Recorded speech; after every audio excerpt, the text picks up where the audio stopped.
Bonjour à tous et bienvenue, je suis très content de vous retrouver aujourd'hui pour le retour des pronostics Ligue 1 du week-end. La 5e journée reprend après la trêve internationale où on a vécu les 2 matchs nuls de l'équipe de France. Notre championnat de Ligue 1 redémarre vendredi soir 21h avec la rencontre entre Lorient et Lille. Dans cette vidéo, ce qu'on va faire, c'est qu'on va décortiquer les 10 matchs à venir. Voici le tableau, vous le connaissez, c'est toujours le même. Il y aura donc les 10 matchs, 10 scores exacts pour chaque match et 10 pronostics avec à chaque fois une petite analyse. Je vous mettrai une synthèse dans la description de la vidéo si vous voulez avoir les pronos avec la petite phrase d'analyse. Je le fais maintenant chaque semaine, comme ça me permet dans mon débrief du lundi de pouvoir revenir dessus, de voir ce que j'avais écrit sur la rencontre et c'est toujours très intéressant. Merci d'être nombreux en ce moment à regarder les vidéos YouTube. N'oubliez pas de mettre le like si le contenu vous plaît et de vous abonner en activant la cloche de notification. Encore mieux, si vous voulez plus de pronostics tous les jours et sur différents sports, j'ai ce qu'il vous faut, mon groupe Telegram 100% gratuit de pronostics. Chaque jour, il y a des pronos qui sont publiés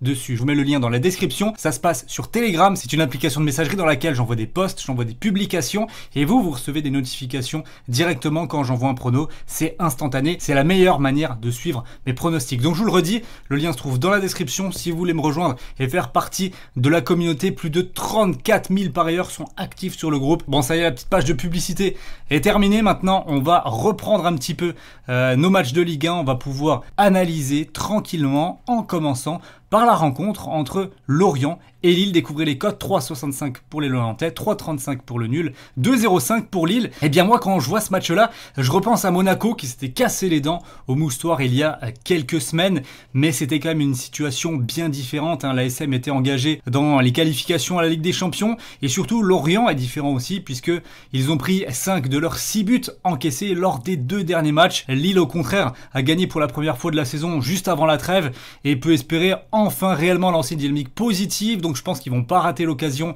d'aller chercher un succès du côté lorientais. Je dirais petite victoire par un but d'écart, 1-0. Et le pronostic que je vais mettre, c'est Lille remboursé 6 matchs nuls, cote à 1,40. On va clairement monter en risque maintenant sur la rencontre entre le Paris Saint-Germain et Clermont. Je vais vous dire pourquoi je sens le match piège pour le PSG qui jouera dans des conditions quand même très compliquées. La plupart des joueurs parisiens sont partis en équipe nationale. Les Sud-Américains ne seront pas présents. C'est une certitude. Mbappé et Verratti ont quitté de manière prématurée leur équipe pour rentrer à Paris et se soigner puisque physiquement ils n'étaient pas au top. Et surtout, la semaine prochaine, c'est Ligue des Champions pour le PSG. C'est là où il ne faudra pas se rater avec un groupe composé de Leipzig, de Bruges et de Manchester City. Les points seront importants. Autant dire que ce match, je pense, n'est pas la priorité du PSG pour le moment, qui a fait le plein en championnat, qui a gagné tous ses matchs, donc ils peuvent se permettre, entre guillemets, de reprendre tranquillement. Et surtout, en phase 2, on n'a quand même pas n'importe qui. Clermont, un petit nom du football français, on va pas se le cacher, mais qui joue avec des grands et beaux principes de jeu depuis le début. Clairement, c'est une équipe qui régale, c'est une équipe qui est très plaisante, très séduisante à voir jouer. Donc je pense que eux seront affûtés comme jamais pour ce déplacement au Parc des Princes. Et à mon sens, ils ont les qualités pour venir gêner un PSG amoindri. Je vais partir sur le pronostic Clermont ne perd pas ou perd un but. Ça, c'est coté à 2,02 et je vais même aller plus loin. Je pense que Paris perdra ses premiers points de la saison ce week-end en se faisant accrocher sur le score de 2 buts partout. D'ailleurs, si on regarde les cotes, et je suis persuadé qu'elles vont changer d'ici samedi, mais 1,23 pour Paris, c'est injouable. C'est vraiment injouable par rapport à la forme des Parisiens, par rapport à la compo qu'il y aura, par rapport aux enjeux des semaines à venir, mais surtout quand je vois nul ou Clermont à 3,68 et même le match nul à 6,60, Clermont à 11, il y a d'énormes opportunités à aller chercher sur ce match. Mais bon, on va continuer avec Monaco-Marseille, sûrement le gros choc de cette semaine. Ce sera donc samedi soir à 21h, Monaco à 2,03, Marseille à 3,50. Qu'est-ce que j'ai à dire sur cette rencontre-là? Pour moi, on a un Monaco enfin focus sur le championnat contre un OM en grande forme, donc franchement ça promet en termes de spectacle. Maintenant, je trouve qu'on a beaucoup plus de certitude sur le fait que Monaco soit une équipe de haut niveau, sache élever son niveau de jeu, alors que pour l'OM, pour le coup, c'est vraiment un test. On va découvrir si cette équipe est capable de franchir un palier en termes de niveau pour aller gêner des équipes de calibre supérieur. Mais pour le moment, objectivement, la raison veut que je ne donne pas Monaco perdant sur ce match-là. Je vais dire 1-0 pour l'ASM à domicile qui a cruellement besoin de points. Et mon prono, ce sera Monaco gagne remboursé en cas de match nul. La cote est à 1,41. On passe maintenant à la rencontre entre Montpellier et l'AS Saint-Etienne. 2,42 pour Montpellier, 2,82 pour la SSE. Match équilibré, match surtout d'équipe malade. Le MHSC a perdu Andy Delors et Gaëtan Laborde et plonge maintenant clairement dans l'inconnu offensivement. Comment ça va se réorganiser? C'était leurs deux numéro 9, leurs deux piliers. C'est clairement eux qui s'occupaient de terminer les actions, de marquer tous les buts du MHSC. Donc les perspectives à court terme sont vraiment pas rassurantes.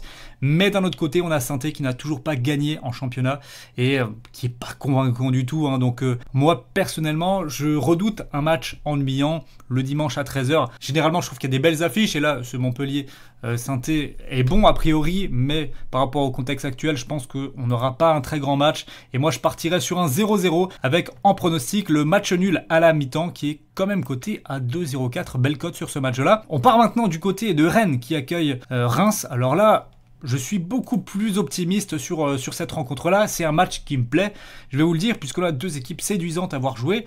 D'un côté, Rennes qui a eu le mérite de performer alors qu'ils étaient engagés en barrage de Coupe d'Europe avec du coup à la clé une qualification et en plus une seule défaite en championnat. Donc c'est des perfs vraiment à souligner. C'est pas tous les ans qu'on a des équipes françaises qui arrivent comme ça à négocier ce mois d'août en étant qualifié en Coupe d'Europe et bien engagé en championnat. Mais de l'autre côté, on a le Reims d'Oscar Garcia qui me plaît aussi. Alors certes, cette équipe n'a pas encore gagné, elle n'est pas encore au point, mais on voit une belle idée de jeu comme souvent avec les équipes d'Oscar Garcia. Des joueurs de ballon, ça joue bien et je pense clairement qu'ils peuvent aller marquer au Roazhon Park, mais sûrement pas s'imposer. Donc mon pronostic pour cette rencontre-là, ce sera une victoire de Rennes à domicile sur le score de 2-1. Je sécurise mon pronostic avec Rennes ou nul et plus d'1,5 but dans le match qui est coté à 1,45. Descendons un peu du côté du Matmut Atlantique maintenant, où les Girondins reçoivent le Racing Club de Lens. 3,15 pour Bordeaux à domicile, ça pique. On voit vraiment que cette équipe est descendue même dans l'estime des bookmakers. Et forcément difficile de se fier à une formation qui fait pas un bon début de saison. Bordeaux n'a toujours pas gagné et de l'autre côté, Lens est invaincu. Mais je vais mettre un gros point d'interrogation sur ce match puisque c'est vraiment la rencontre typique de reprise où à domicile, le mauvais élève s'impose et va chercher ses premiers 3 points de la saison. D'autant plus que Lens a quand même beaucoup de trous d'air bizarres dans leur défense. C'est ce qui les a privés d'ailleurs de gagner parce qu'ils sont invaincus, ok, mais ils ont gagné qu'un seul match depuis le début de la saison.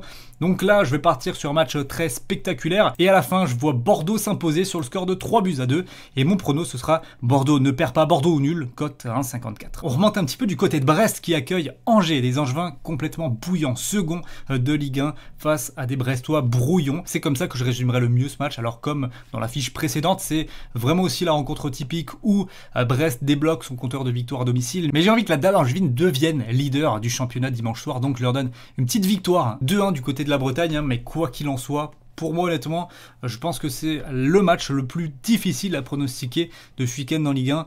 Donc en pronostic, je vais partir sur quelque chose de normalement sûr. Brest ou Angers gagne, cote à 25, pas de match nul. Je pense vraiment que ça va basculer dans ce match-là. On enchaîne avec Metz contre Troyes. Alors là, on a encore deux équipes qui sont à 0 victoire. Décidément, dans ce championnat, il faut y aller pour gagner. C'est vrai qu'il y a eu beaucoup de matchs nuls, quasiment 45% il me semble de matchs nuls depuis le début de la saison, c'est énorme vraiment. À la différence près quand même que Metz ne compte qu'une seule défaite en championnat. Mais je vais nuancer parce que pour moi, c'est l'équipe troyenne qui me plaît un petit peu plus lorsque j'analyse ces deux formations-là. Les locaux me semblent un peu s'endormir depuis leur bon match à domicile contre les. Je vois plus grand-chose, c'est très irrégulier. Et au contraire, Troyes, alors il n'y a vraiment eu aucune réussite dans leur match, mais ils méritent mieux. Ils ont affronté le Paris Saint-Germain, ils ont affronté Monaco. C'était pas facile, mais ils ont été vraiment bons à chaque fois. Donc je les vois être récompensés cette fois-ci et ne pas perdre et même gagner. Je vais dire 2-1 pour les Troyens et mon pronostic sera 3 au nul, qui là est bien coté à 1,54. Passons à Nantes-Nice avant dernier match de cette journée à 17h. Nantes à 3,30. L'OGC Nice à 2,22. Comment ça se fait? Quel est le problème? Dans mon débrief la semaine dernière, je vous disais que Galtier avait un cheat code vraiment en Ligue 1. C'est incroyable ce qu'il arrive à produire. Il a déjà transfiguré cette équipe de Nice qui était amorphe la saison passée. Il reste quand même sur 2 victoires 4-0 contre Lille et contre Bordeaux. Donc voilà, la Beaujoire a quand même de quoi trembler. Il faudrait être particulièrement costaud et inspiré pour chercher au moins un point du côté des Canaries. Et honnêtement, je l'imagine pas. Je vois Nice s'imposer de manière plus petite, c'est plus difficile, 1-0. Nantes va bétonner, c'est sûr, mais Nice finira par faire craquer tout ça. Et en pronostic, je vais sécuriser et je vais me diriger vers Nice gagne remboursé en cas de nul. C'est quand même coté à 1,51. Très très belle cote sur ce match-là. On terminera avec Lyon contre Strasbourg. Alors j'étais à la Méno la semaine dernière pour la première victoire du Racing en Ligue 1, 3-1 contre Brest. Mais le contenu est encore objectivement assez loin d'une équipe d'un bon niveau du championnat. Donc à Lyon, où qui plus est l'obligation de victoire est déjà vitale pour Peter Bosz et ses hommes, ça me semble compliqué de voir le Racing exister. Marquer peut-être, les gêner pourquoi pas, mais aller prendre un point minimum, ça me semble être un petit peu irréaliste. Bon, pour autant, on ne devrait pas voir Boateng, qui n'est pas encore au point physiquement, mais Shaqiri sera là et en forme, puisqu'il est resté à Lyon durant la trêve internationale pour bien s'entraîner. Je pense qu'on verra par contre beaucoup de buts dans ce match du dimanche soir 21h, puisque Peter Bosz est un entraîneur offensif, est un entraîneur qui veut du jeu. Strasbourg ne le ferme pas non plus, ce jeu-là, donc je pense que les Lyonnais s'imposeront à domicile 3-1, et le prono, ce sera plus de 2,5 buts, côté à 1,44. Pour le coup, grosse confiance sur ce prono là, mais comme tous les pronos, j'ai envie de dire, voilà, on va maintenant faire le bilan un petit peu de tout ce que j'ai donné sur cette 5e journée de Ligue 1. Honnêtement, je suis confiant sur tous les pronostics. Ça arrive pas chaque semaine, mais là je suis bien dans ma saison de Ligue 1. La semaine dernière, on a fait 8 sur 10 pour la 4e journée. Là, je pense qu'on peut aller chercher un 9 et pourquoi pas un 10 sur 10. Je l'espère, ou en tout cas ne perdre aucun pronostic. Il y en a peut-être quelques-uns où on sera remboursé, puisque j'ai quand même sécurisé sur pas mal de bêtes, mais voilà. Je me sens inspiré en ce moment en Ligue 1 et je pense que ça va être encore un bon week-end. Merci à tous d'avoir suivi la vidéo. Si vous êtes encore là, je vous en remercie. N'oubliez pas de lâcher le petit like et de me rejoindre sur Telegram. Le lien est dans la description. Je compte sur vous. Nous, on se retrouve très vite pour de nouvelles vidéos de pronos. On va parler de la Ligue des Champions la semaine prochaine. Ne vous inquiétez pas, donc abonnez-vous. Et moi, je vous souhaite à toutes et à tous un excellent week-end. Ciao, ciao.